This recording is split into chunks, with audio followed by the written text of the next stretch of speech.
Hello, beautiful, amazing, fantastic world, and you, beautiful individual. Today, I would like to speak a little about ushering in a new age and a new way of thinking, living thinking, pure thinking. We have, since our childhood, been used to pick up passively within our being ready-made, ready figured out, ready contemplated theories and aspects of reality.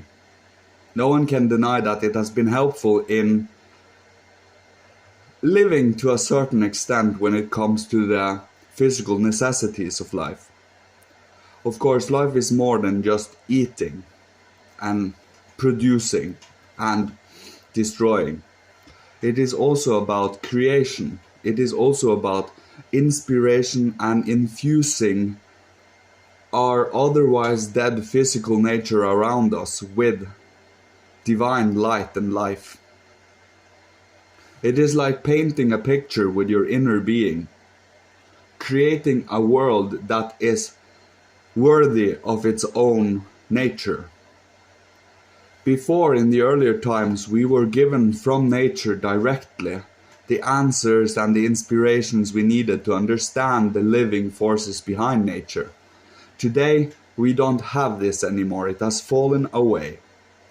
So by us choosing actively with our consciousness and with our being, with our will, we choose to again lighten up and ignite this ability to infuse and to see nature and the physical reality again as divine. Because that is what it is. It is divine substance, condensed down, enchanted in a sense. So by using your imagination and your creativity, you can imagine it and infuse it with its idealistic nature, what it is to become.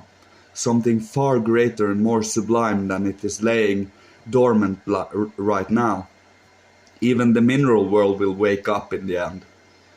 And by having these things in mind and think about the lofty heights we came from, down to this physical earthly, and then we are again from our inner world trying to infuse this physical to spiritualize it again, infusing it with light, life, so that it can become what it is meant to become, not just being some decadent, physical, dead corpse, and instead letting it be the divine being that it is, this whole cosmos, really. So even in winter, when we don't see nature that much around us, and where we have to be a little creative within us to keep ourselves alive, stimulated, walking upright, and being in general, having a love for life, a creative aspiration for finding out about life, is practice. You must practice this. It is every day grabbing a hold of with your consciousness, with your ego. It requires you to exert your will a little.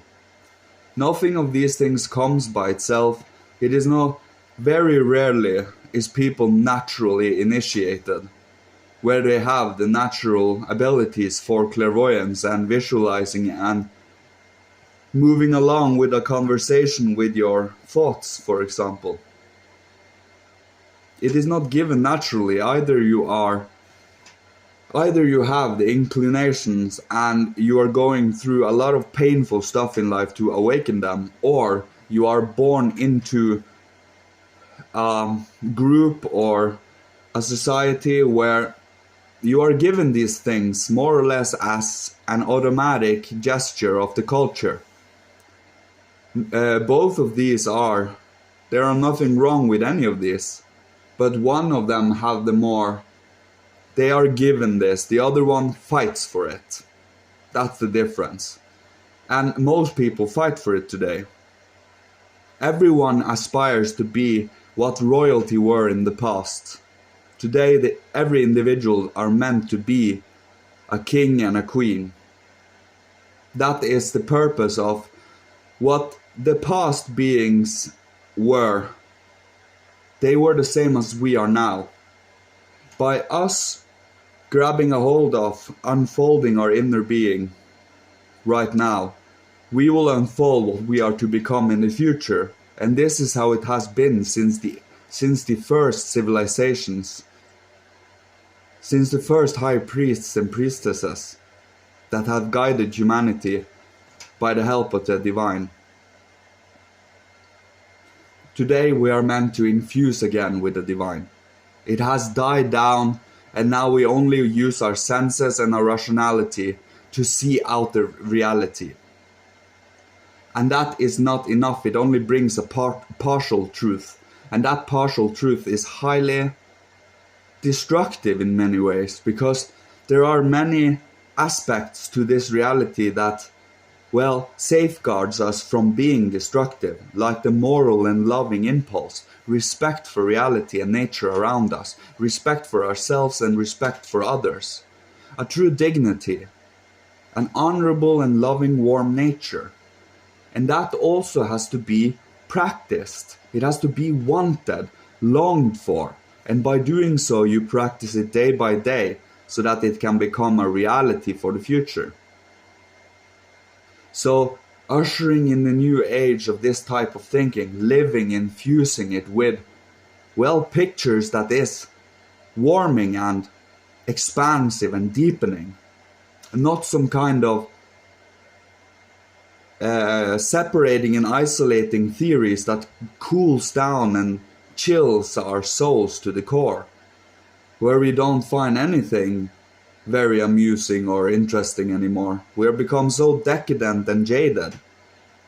We think we know and have everything, but, well, that is the illusion, the delusion, and the arrogance, really. We find ourselves God now, and hence we have become godless. But when the truth of the matter is, we are to turn away from Him to turn back again. It has to do with grabbing a hold of the reality of what the scripture said in the past. We are meant to bring in and awaken as a reality within us, so that we don't have to follow rules and follow scriptures and cold words and such. It has to become a living, feeling, flowing nature within us, so that it becomes an autonomous nature almost. That requires to practice.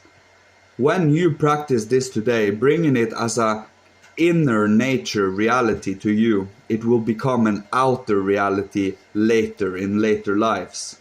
This is how it works. Everything you do now will be reality later.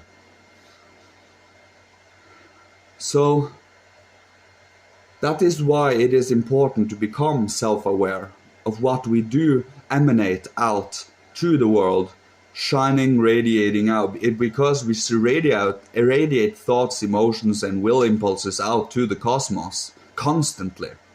So how much awareness and control do you have over your inner being to stay honorable, stay loving, stay caring, and warm?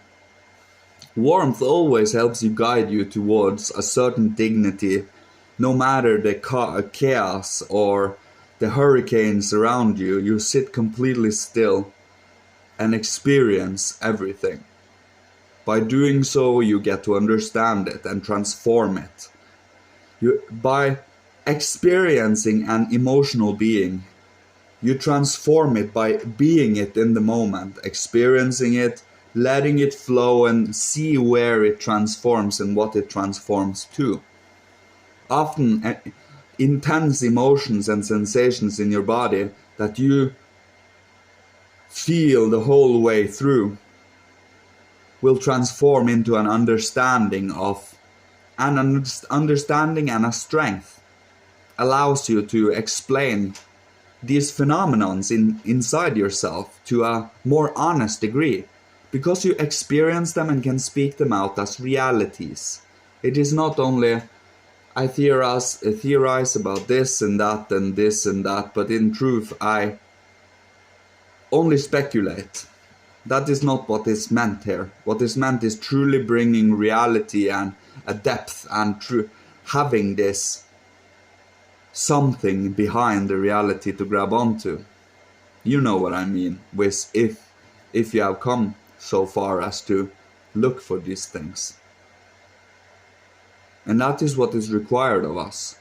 Today everyone has this responsibility to, well, have a will to live and a will to understand and a burning curiosity for the divine. I think this was everything for today. Thanks everyone. May the divine and the beautiful, beautiful, holy behind everything guide you, and may you find your path and your burning will to live. Love you. Goodbye.